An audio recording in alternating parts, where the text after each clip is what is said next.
Audiolib présente Le voleur d'ombre de Marc Lévy, lu par l'auteur.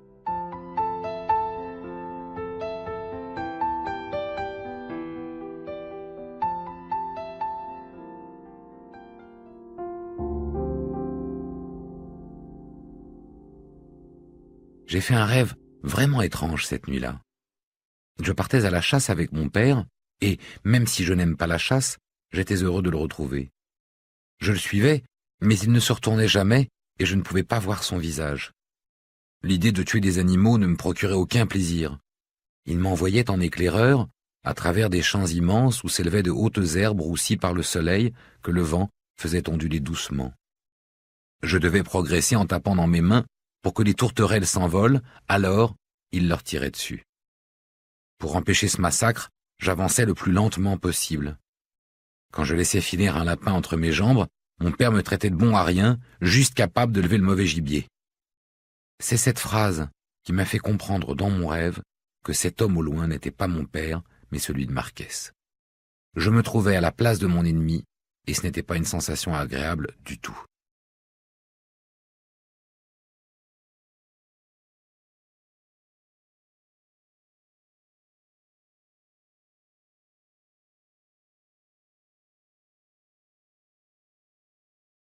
Bien sûr, j'étais plus grand, et je me sentais plus fort que d'habitude.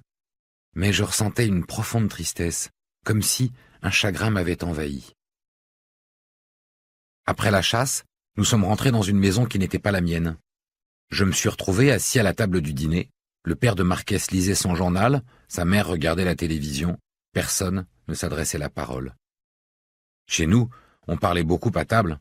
Quand papa était là, il me demandait comment s'était passée ma journée, et depuis son départ, maman m'interrogeait à sa place. Mais les parents de Marquès se moquaient bien de savoir s'il avait fait ses devoirs. J'aurais pu trouver ça épatant. En fait, c'était tout le contraire. Et j'ai compris d'où venait cette peine soudaine. Même si Marquès était mon ennemi, j'étais triste pour lui. Triste de l'indifférence qui régnait dans sa maison.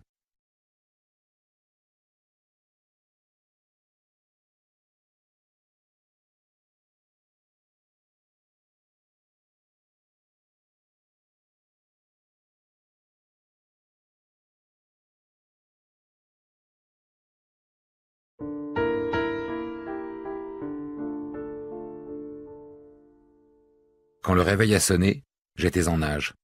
J'avais le souffle court et je me sentais aussi brûlant que par un jour de fièvre, mais soulagé que tout ça n'ait été qu'un cauchemar. Un grand frisson m'a parcouru et tout est redevenu normal. Ce matin-là, retrouver les murs de ma chambre a suffi à me rendre heureux. En faisant ma toilette, je me suis demandé si je devais raconter à ma mère ce qui m'arrivait. J'aurais voulu partager ce secret avec elle, mais je devinais déjà sa réaction. La première chose que j'ai faite, en descendant dans la cuisine, a été de me précipiter à la fenêtre. Le ciel était couvert, pas la moindre trace de bleu à l'horizon, même pas de quoi tailler une culotte de marin comme disait mon père quand il se résignait à annuler sa partie de pêche. J'ai bondi sur la télécommande pour allumer la télé.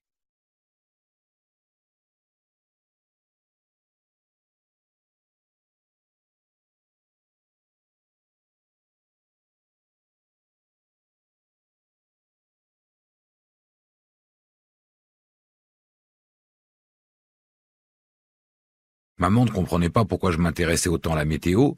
J'ai raconté que je préparais un exposé sur le réchauffement climatique et je lui ai demandé de bien vouloir me laisser écouter, sans interrompre tout le temps, la dame qui annonçait qu'un front nuageux, dû à une forte zone de dépression, allait s'installer dans notre région pendant plusieurs jours. Moi aussi j'allais sacrément déprimer si le soleil ne revenait pas rapidement. Avec tous ces nuages, aucune chance de voir les ombres apparaître, impossible donc de rendre la sienne à Marquès. J'ai pris mon cartable et suis parti à l'école avec une boule au ventre.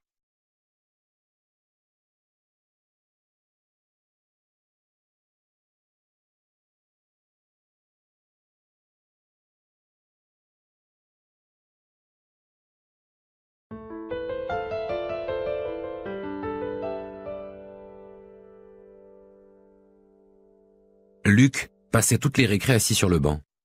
Avec son attelle et sa béquille, il n'avait pas grand-chose d'autre à faire. Je l'ai rejoint et il m'a montré Marquès du doigt. Ce grand imbécile allait serrer les mains de tous les élèves de la classe et faisait semblant de s'intéresser aux discussions des filles. « Tiens, aide-moi à marcher. J'ai la jambe tout ankylosée. » Je lui ai tendu la main et nous sommes partis faire quelques pas. Ça devait être mon jour de chance. Au moment où on s'est approché de Marquès, une minuscule éclaircie a percé le ciel obscur. J'ai regardé aussitôt le sol de la cour. C'était un véritable fouillis. Toutes les ombres se chevauchaient comme pour un conciliabule. On avait appris ce mot au cours d'histoire juste avant la récré. Marquès s'est retourné vers nous et nous a fait comprendre d'un regard que nous n'étions pas les bienvenus dans les parages. Luc a haussé les épaules.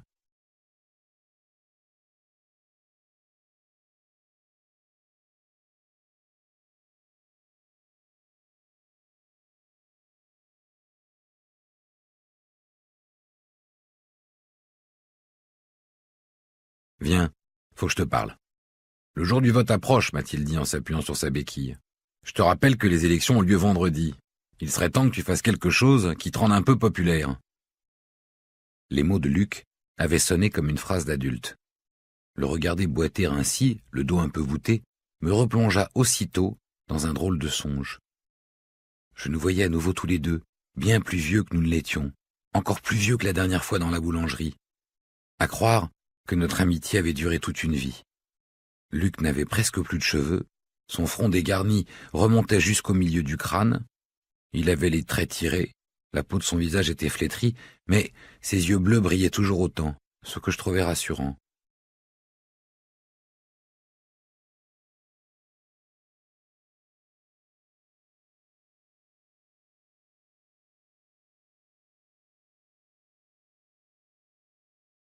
« Qu'est-ce que tu voudrais faire plus tard ?» lui demandai-je. « Je ne sais pas. Il faut décider de ça tout de suite. »« Non, pas forcément. Enfin, je ne crois pas. Mais si tu devais choisir maintenant, tu voudrais faire quoi ? Reprendre la boulangerie de mes parents, j'imagine. Je voulais dire si tu avais le choix de faire autre chose. J'aimerais être comme Monsieur Chabrol, le médecin, mais je ne crois pas que ça sera possible. Maman dit qu'au train où vont les choses, il n'y aura bientôt plus assez de clients pour que la boulangerie prospère. Depuis que le supermarché vend du pain, mes parents ont du mal à joindre les deux bouts. Alors tu imagines, me payer des études de médecine ?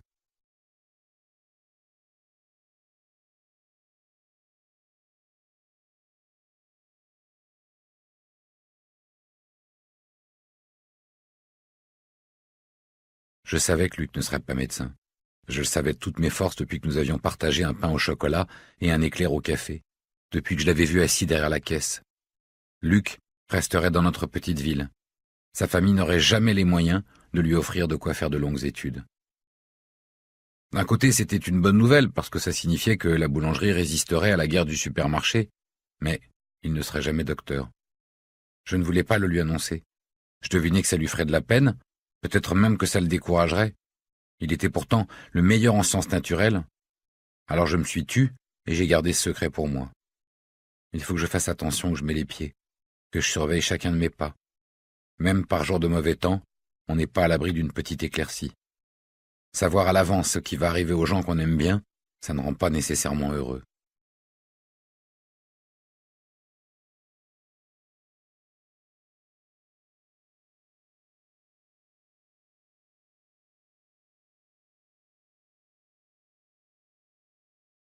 Alors, pour cette élection, qu'est-ce que tu comptes faire ? J'avais une autre question en tête. Luc, si tu avais le pouvoir de deviner ce que les gens pensent, ou plutôt ce qui les rend malheureux, tu ferais quoi ? Où est-ce que tu vas chercher des idées pareilles ? Ça n'existe pas, ce pouvoir-là. Je le sais bien, mais si ça existait quand même, comment tu l'utiliserais ? Je ne sais pas. Ce n'est pas très marrant comme pouvoir. J'imagine que j'aurais peur que le malheur des autres déteigne sur moi. C'est tout ce que tu ferais. Tu aurais peur. Chaque fin de mois, quand mes parents font les comptes de la boulangerie, je les vois inquiets. Mais je ne peux rien y faire et ça me rend malheureux. Alors, si je devais ressentir le malheur de tous les gens, ce serait terrible.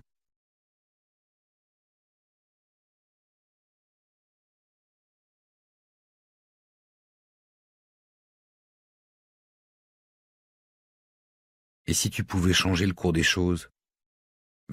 J'imagine que je le ferais. Bon, ton pouvoir me fiche le cafard. Alors, revenons à cette élection et réfléchissons ensemble. Luc, si tu devenais maire du village plus tard, ça te plairait ?» Luc s'adossa au mur de l'école pour reprendre un peu son souffle. Il me regarda fixement, et son air sombre fit place à un grand sourire. « J'imagine que ce serait chouette. Mes parents aimeraient bien ça, et puis je pourrais faire passer une loi pour interdire au supermarché d'ouvrir un rayon boulangerie. Je crois que j'interdirais aussi le rayon articles de pêche, parce que le meilleur copain de mon père, c'est le droguiste sur la place du marché, et lui aussi ses affaires vont mal depuis que le supermarché lui fait de la concurrence. Tu pourrais même faire voter une loi qui interdirait complètement le supermarché. »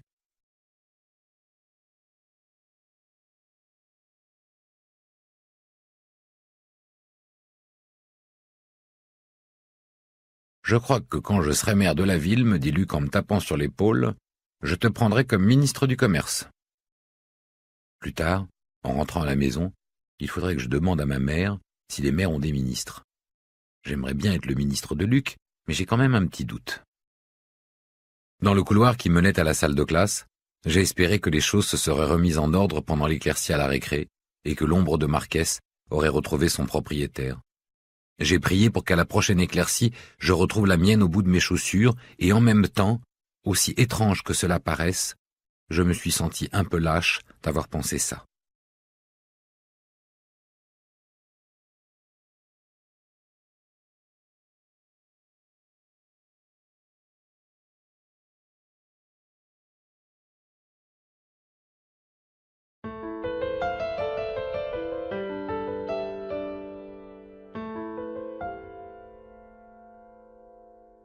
La leçon de mathématiques venait de commencer quand un bruit assourdissant se fit entendre dans la cour.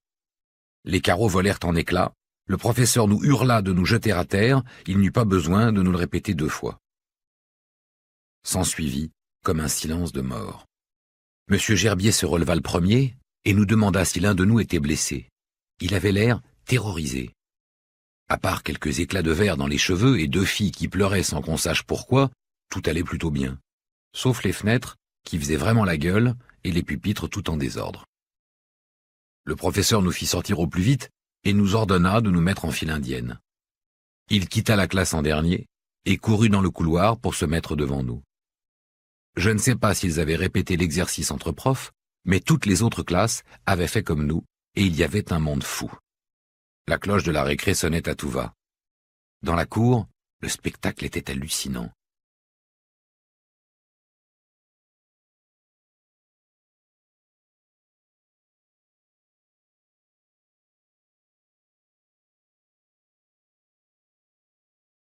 Presque toutes les fenêtres de l'école étaient à nu, et on voyait s'élever une colonne de fumée derrière la remise du gardien. « Mon Dieu, c'est la citerne de gaz !» cria M. Gerbier. Je ne voyais pas ce que Dieu venait faire là-dedans, à moins qu'il ait eu besoin d'utiliser un briquet géant et qu'il ait un peu merdouillé au moment de s'en servir. En même temps, avec tout ce qu'on nous dit sur les cigarettes, je voyais mal Dieu en train de s'en griller une. Mais bon, on ne sait jamais. Peut-être que ses poumons à lui ne craignent rien vu qu'il est déjà au ciel. N'empêche, la colonne de fumée montait quand même jusqu'à lui, mais c'était sûrement qu'une coïncidence.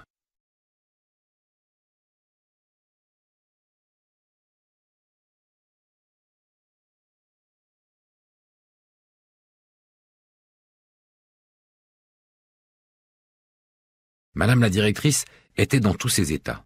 Elle ordonnait au professeur de nous compter pour la 3e fois et n'arrêtait pas de tourner en rond en répétant « Vous êtes sûr qu'ils sont tous là ?» Et puis, un prénom lui venait en tête. Alors elle criait « Mathieu, le petit Mathieu, il est où ?»« Ah, il est là. » Puis, elle passait à un autre. Heureusement, elle n'avait pas pensé à moi. Je n'avais vraiment pas besoin qu'on rappelle que j'étais petit, encore moins en pleine période électorale. Il y avait un sacré grabuge à l'endroit de l'explosion. On entendait le crépitement des flammes, elles grimpaient de plus en plus haut derrière la remise du gardien, on voyait même leurs ombres danser sur le toit. Et devant moi, j'ai vu celle d'Yves, comme si elle était venue me trouver. Je l'ai vue avancer, je savais que c'était moi qu'elle cherchait, je le sentais de toutes mes forces. Madame la directrice et les professeurs étaient bien trop occupés à recompter les élèves pour faire attention à moi. Alors, je me suis mis à marcher vers la remise, où l'ombre m'entraînait.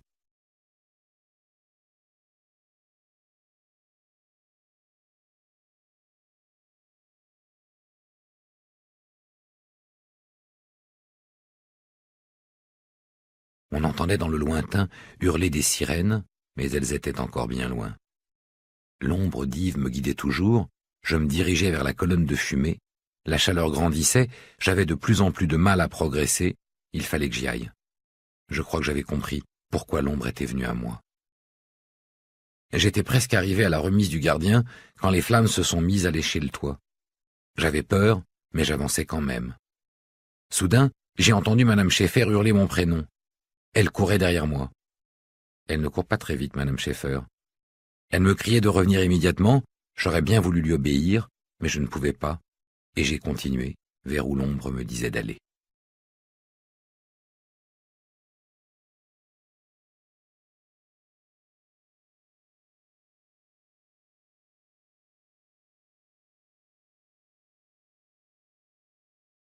Devant la remise, la chaleur était devenue insupportable. J'allais tourner la poignée de la porte quand la main de Madame Schaeffer m'a saisi par l'épaule et m'a tiré en arrière. Elle m'a lancé un regard incendiaire, c'était de circonstance, mais je suis resté campé sur mes jambes et j'ai refusé de reculer. Je fixais cette porte, mon regard ne pouvait pas s'en détacher. Elle m'a attrapé par le bras, a commencé par me passer un savon, mais j'ai réussi à me libérer et je suis reparti aussitôt vers la remise. Et puis quand je l'ai senti revenir dans mon dos, je lui ai dit ce que j'avais sur le cœur, c'est sorti d'un coup. Il faut sauver le gardien. Il n'est pas dans la cour, il est dans sa remise en train de suffoquer.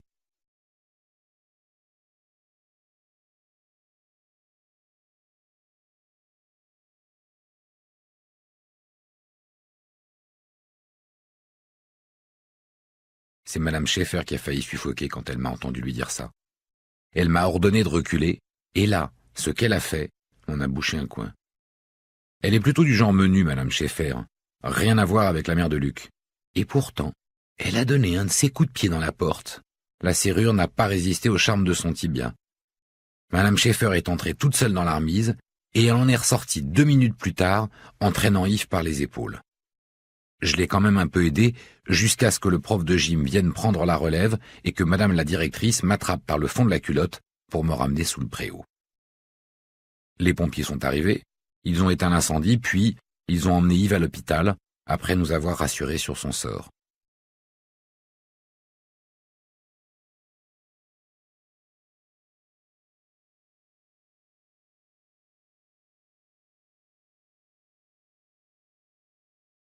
Madame la directrice était vraiment bizarre. Elle n'arrêtait pas de m'engueuler, et en même temps elle se mettait à pleurer en me serrant dans ses bras, me disant que j'avais sauvé Yves, que personne n'avait pensé à lui sauf moi, et qu'elle ne se le pardonnerait jamais. Bref, elle avait un mal fou à se décider. Le chef des pompiers est venu me voir, rien que moi. Il m'a demandé de tousser, il a regardé mes paupières et l'intérieur de ma bouche, et m'a examiné des pieds à la tête. Puis, il m'a donné une tape dans le dos en me disant que si je voulais rejoindre sa brigade quand je serais grand, il serait heureux de me compter dans ses rangs. J'ai pu constater que maman n'était pas la seule mère reliée par talkie-walkie avec Madame la directrice, parce que je l'ai vue débarquer avec plein d'autres parents dans la cour, tous aussi paniqués. On est rentré à la maison, l'école était finie pour la journée.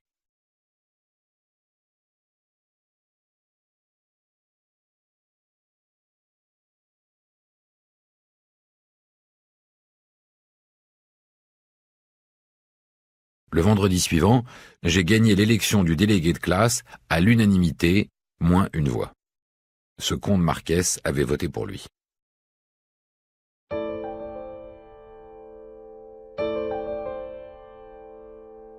J'ai retrouvé Luc après le dépouillement des bulletins de vote. Il n'a rien dit, il s'est juste contenté de sourire. On lui avait enlevé son attelle le matin même et il m'a montré sa jambe guérie. Elle était quand même beaucoup plus mince que l'autre.